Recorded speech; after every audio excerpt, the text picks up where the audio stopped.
Good afternoon. I'd like to welcome my guest, Sarah Nichols, today to those watching this Hangout. I'm Valerie Kibler, and I'm a journalism and education teacher at Harrisonburg High School in the English department here in Harrisonburg, Virginia. I serve as the Journalism Education Association's Leadership and Team Building Curriculum Module Leader. One of the lessons that we have in the Leadership Module focuses on creating a PLC with your students so that they can create their own learning community, similarly to what we do as professionals. We're also going to talk today a little bit about creating a sister staff program with another school and touch briefly on the First Amendment Press Freedom Award, that students can apply for to highlight their involvement with and support of the First Amendment. This afternoon, we're really lucky to have with us Sarah Nichols of Whitney High School, who also currently serves as the Vice President of JEA. She is the most recent winner of JEA's highest honor, the Carl Talley Award, for her commitment to scholastic journalism, especially on the national level. She's also a former National Yearbook Advisor of the Year and State Director for JEA from California. Welcome, Sarah. Thank you. Great to be here. It is good to be here, finally. All right, so I'm going to start off talking a little bit about PLCs. What kinds of things do you do to create PLCs on your staff? Well, we start on our staff at the most basic level, which just means within our newsroom, there are opportunities to form those small groups. So we do some based on ability or experience level, meaning that beginning students are in a PLC, and then mid-level students, and then what we call row leaders, which also happen to be our section leaders or section editors, and then our editorial board. You know, each of those groupings of students serves as a small group PLC because they're of a same level of experience, and so they're going through some of the same things and can really share ideas and best practices suited to their where they are in their learning so far. So that's the entry level. And then we also have PLCs formed based on the kind of beat system that we use. So for example, sports reporters are part of a sports PLC that's very different from what students who work on other beats are part of, such as off-campus or lifestyle-oriented beats. So they're able to group in those ways. And then we also have specialty area PLCs, and those are really informal, but they're geared toward what students really like to pursue as an area of expertise, such as multimedia or social media or photography. So they're grouped in multiple ways, and it's only recently that we've started to call that a PLC. You know, we've called it teams, we've called it groups, and we've called it rows and different things, but I wanted them to experience the language of a professional learning community and to really elevate their thinking about it, rather than just, these are people I'm put in a group with. I wanted to see their colleagues as partners in their experience and see it as something that was a little more significant. So we did start calling it a professional learning community. So in those groups and those teams, do you actually ever have any kids who are members of multiple teams? Oh yeah, they're all members of multiple teams. So for example, some students might be grouped together because they're all in Journalism 1, and then one of those students might also be on the sports PLC, so he or she is with advanced level students who also report about sports. You know, they're in multiple groups or multiple PLCs, yes. Okay, so what kinds of things do they do as members of their PLC? Well, sometimes it's just reflecting on a learning experience. You know, how did this first story cycle go, or how did this deadline go, and what could we do? What was your experience versus my experience, and how could I do more what you did, or how could you help me to see why your way worked really well? You know, that kind of discussion, analysis, reflection. That's a little bit of what they do. The editorial board is its own PLC, and of course they do something far different, and they do much more. So they're discussing things virtually. They might read an article or share each other a video link, or they might send out a tutorial, or you know, they do a lot more collaborating with students who share their same positions at other schools or in other programs. They might talk on a topic that I'm not aware of that they want to bring to the focus as an improvement area, or something that isn't in the curriculum that they take it upon themselves. You know, oh, we need to learn about this. Let's see what the best practices are. You know, they're kind of navigating that on their own, and largely they're determining what it is they talk about and how they share experiences, or kind of discuss what their learning experience is. What role do you play in that process? Really, I just serve as a facilitator in the more beginning level PLCs, such as a group of Journalism 1 students. I'm asking a lot of guiding questions. You know, how did you feel about this interview? Why don't you guys all talk about, you know, your rewrites on this first draft, or what was your level of comfort using InDesign on your first page? You know, I'm giving them guiding questions, and then they're able to talk about. You know, the students who had a great experience can say, well, here's what I did and how it went, or, well, I asked this person for help, or I looked up at this tutorial, or I can't, you know, I provide the questions, and then it can kind of stem from there. I also provide a lot of reading material or resources. You know, I might suggest these are people or groups or organizations to follow on Twitter, and why don't you take something that you follow on Twitter and share it with your group? Or, you know, in the sports PLC, I will share articles or multimedia packages, or I'll shoot things out just for them to consider. And then I kind of just walk away and they pick and choose what they think is most meaningful for them to use in their time together. Do you have any type of evaluation associated with it at all?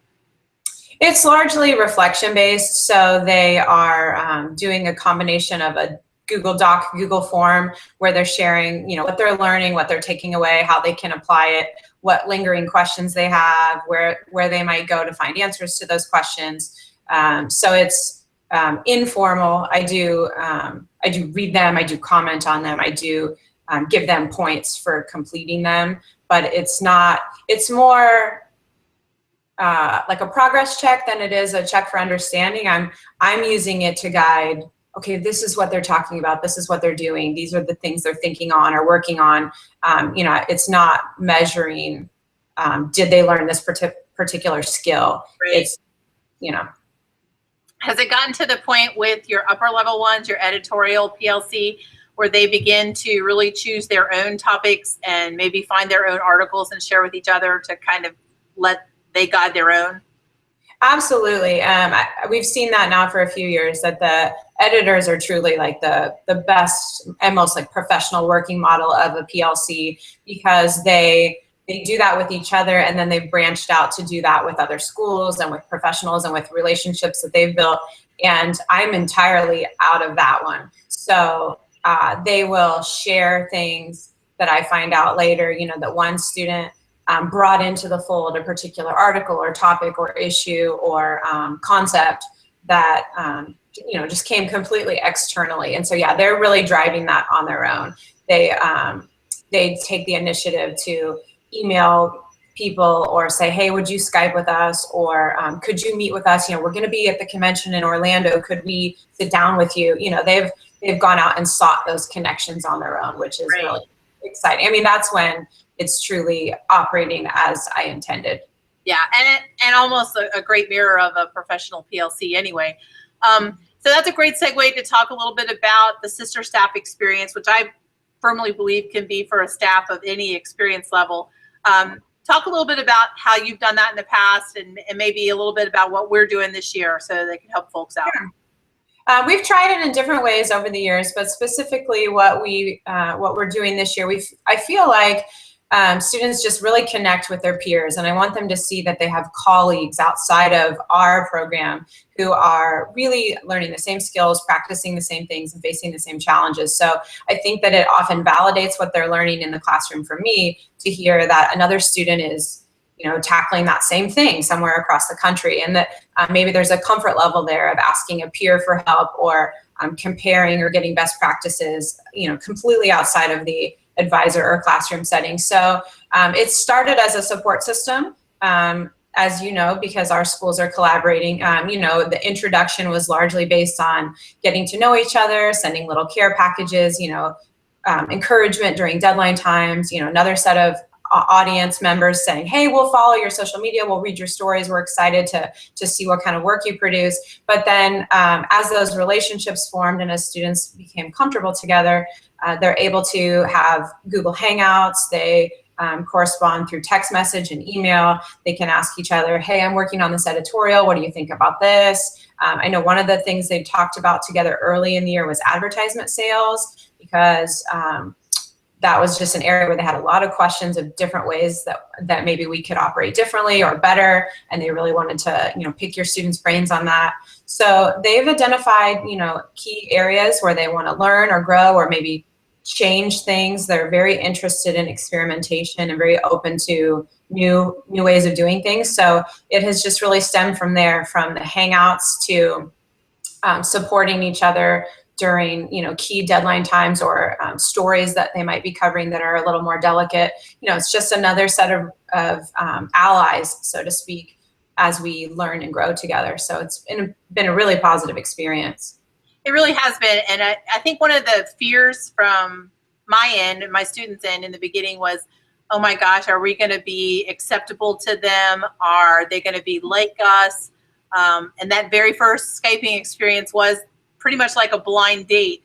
Right. But what has been fascinating to watch has been some of the least active kids in my staff who really have made those connections individually on things outside of the classroom, where they are communicating, and I hear about that just randomly.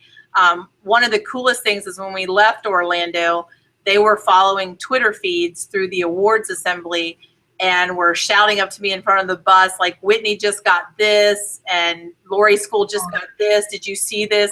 And that to me was really cool because, you know, all of a sudden, I mean, we had just Skyped once, we had done this collaborative storytelling activity, but they had formed a connection with peers who I think challenged them to be better than they've been before, and I think try to do the same thing back for your kids. So in talking about that storytelling activity, you want to describe that for the folks a little bit? Sure. So I think one of the best things that we can offer for our students is that authentic experience of doing journalism outside of our campus, since they have a pretty set school culture of where they report and the stories they tell. So done this a few times now, that when we travel to a national convention, we go in a little early and the students work in teams and just report on the area we're visiting, whether it's a downtown area or we maybe travel a little outside of the city to explore. But they work in teams and they literally just find the story and report it while we're there on location. So with the team concept, I was really hoping that students could collaborate with a new set of students and maybe share their areas of expertise, kind of like the Maestro system, but also along the idea that every student should be able to do everything. So they could partner up and plan a concept out on the fly that would involve, you know, various pieces so that each story was a true story package, and that they would have the courage and confidence to do that, you know, outside of school, and that they would operate on a deadline structure and have an authentic audience, that the work would all be published online. So in Orlando, that was our biggest venture to date. We had 49 students collaborating in about a, maybe 6 to 8 hour window. It was a very short window of time due to some other factors, but they produced about 20 different story packages online on their team storytelling website. Everything from traditional text-driven stories to video, GoPro footage, ThingLink, Videolicious, Stellar. They had all kinds of photo galleries. Everything had multiple components to it. There were pieces from SoundCloud and just all types of interactive and multimedia pieces to go with their stories. So I think it was a huge success, since we had students who were literally 9th grade, you know, beginning level journalists, all the way to seniors acting as editors-in-chief. And just seeing them help each other and show each other that different schools knew different things. And so, you know, I was hearing a lot of teaching going on. It was a very proud moment to watch them help each other and to say, well, you know, we try it like this. Do you want me to show you? And it was just great to see them making those connections. What I absolutely loved about it, if any teacher were to be skeptical about that idea, was I anticipated, especially freshmen, complaining about not having their time alone in the park to do something at Disney. I didn't hear one complaint from any of those 49 kids the whole time, all the way up to 11:30 midnight and getting those stories up. I was most fascinated when the freshmen stood up and started to explain what they had done, because that was just crazy great. It was an unbelievable experience that I think oftentimes I must not give enough credit to my kids for what they can stand up and do. Right. But they did it, you know, against all odds that day, and they went in there and actually were able to produce. I think it was pretty decent journalism what those kids did that day. I would, like you, was fascinated watching the groups teach each other new things. And you never really know what they get until we got home and my kids do these it was first 10 presentations this time because they did so many different sessions in Orlando. But I asked them if there were one thing that you had to hold on to and you didn't want anyone to lose sight that you learned in Orlando, let's put it in a document and let's make you the expert on that thing. And that document filled up in a night. And that was like a voluntary assignment. And that was cool. And part of that was that collaborative effort. So thanks for that. But I hope a lot of other schools will get involved with that as well. So what other kinds of collaborations do you envision staffs doing when they get into a sister staff kind of model? Well, I think it can be as small or as large as any staff envisions, really tailoring it toward what they want to get out of it. For example, you know, a student of mine has really been diving into editorial writing more this year, and I can see her reaching out to a partner school just to say, hey, I know you have experience with this. Would you read my editorial? Can you talk me through? You know, I can see that one-on-one help and guidance, but I also see something that we're hoping to do later this year is to tackle an issue together. You know, say that there's something that we want to report on and we want another school to report on it with us and have a larger base of expert sources and students affected and ways of looking at it, you know, just kind of widen the scope of an issue or topic. And so I think that that's a great way to do it. You know, schools everywhere are facing a lot of the same issues, whether it's something with mental health or suicide or body image or transgender, divorce, I mean, you name it, economic issues. There are a lot of topics that are so relevant in schools across America that this is a great way for those schools to partner and say, how can we cover it really true to our readership, but then like under a bigger spotlight and maybe a greater lens. And so I know my own students are interested in doing that in particular with suicide. Okay, that's a great idea. We just tackled, and I meant to talk to you about this, K2 as the drug and impact here in school, and that's going to be a front page story in our November issue. But that's the kind of thing I heard a couple of them say. I wonder if other schools are dealing with that, and that should have been a great time for them to talk to your kids as well.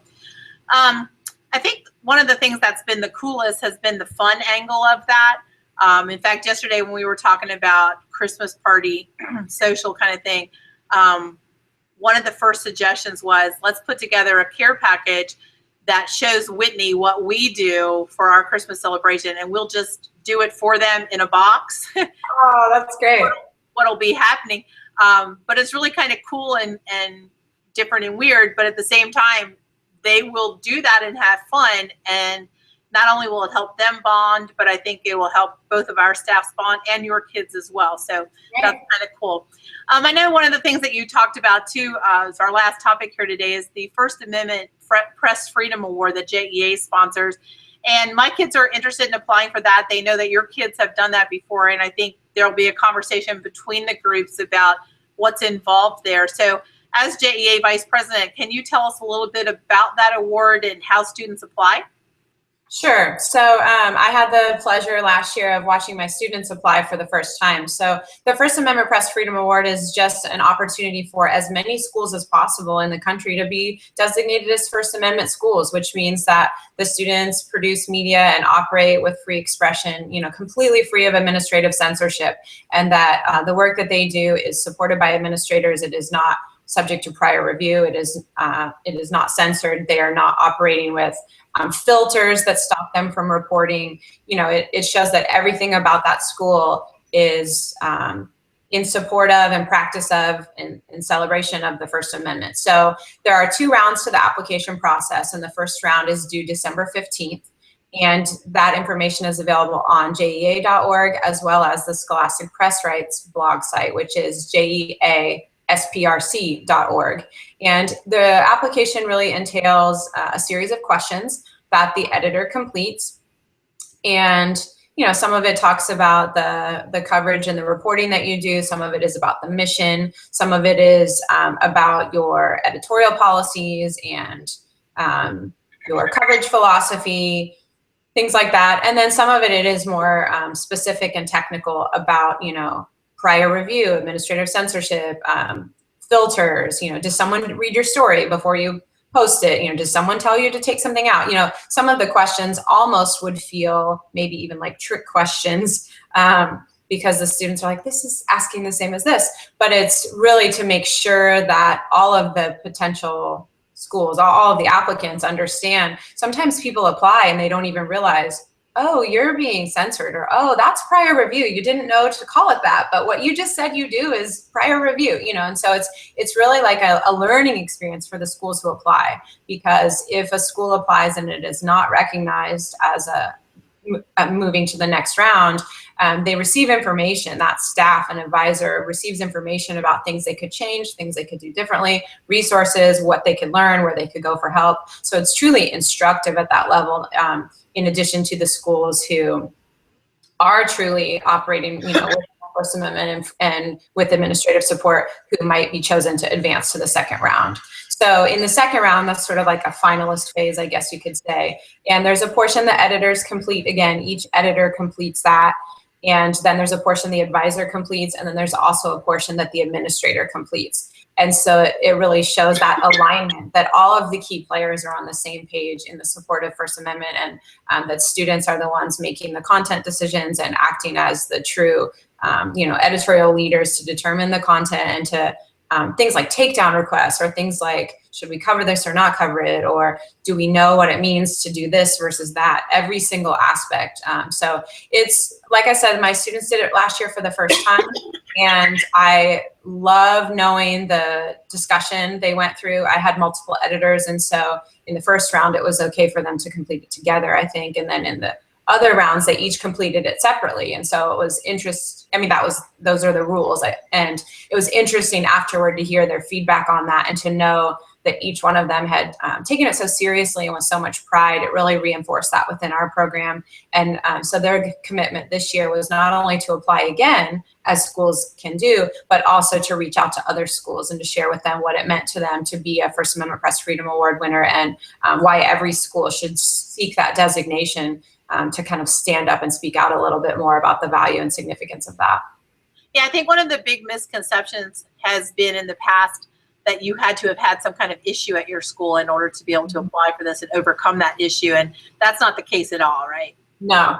Yeah. No, in fact, I have heard John Bowen, the Scholastic Press Rights Director, has said before, like, it'd be great if every school could win this. There's not a limit. It's truly not a competition. It's among, those schools who are eligible.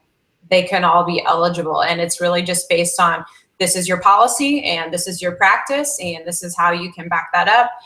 So you can apply again and again and again. And really everyone should, because that just strengthens our case. Another kind of misconception is that, I live in California, where we have Educational Code 48907 protects student expression. So it's been the law, for 38 years that, censorship is illegal in my state. And so, well, why would you need a First Amendment award? Everyone should be a First Amendment school. We live in California, except censorship is alive and well in California, in many schools. And so I think that it's really significant for people to realize every school should look at what this means, and should take the time to stand up for it and speak out for it and get the recognition to prove that, just to make it a bigger conversation, I guess, is the best way to put it. Just show that we don't take it for granted, and that we want to get to the point where everyone is on the right side of student expression. And the more folks who do it, the more acknowledgement we give to the practice of using the First Amendment correctly in schools across the country, and more awareness to everything. Okay. Absolutely. Is there anything else that you would like to add to today's? I'd like to just encourage anyone to try the PLC model with their students and kind of expand it out of their own classrooms and newsrooms. Just starting small, just any kind of collaborative conversations are really meaningful for our students. And it doesn't have to be big and elaborate to make a difference, and to help them see that in anything we want to do, there's always someone we can learn from, and someone who we can study or examine to get better. I think that that's probably the main takeaway.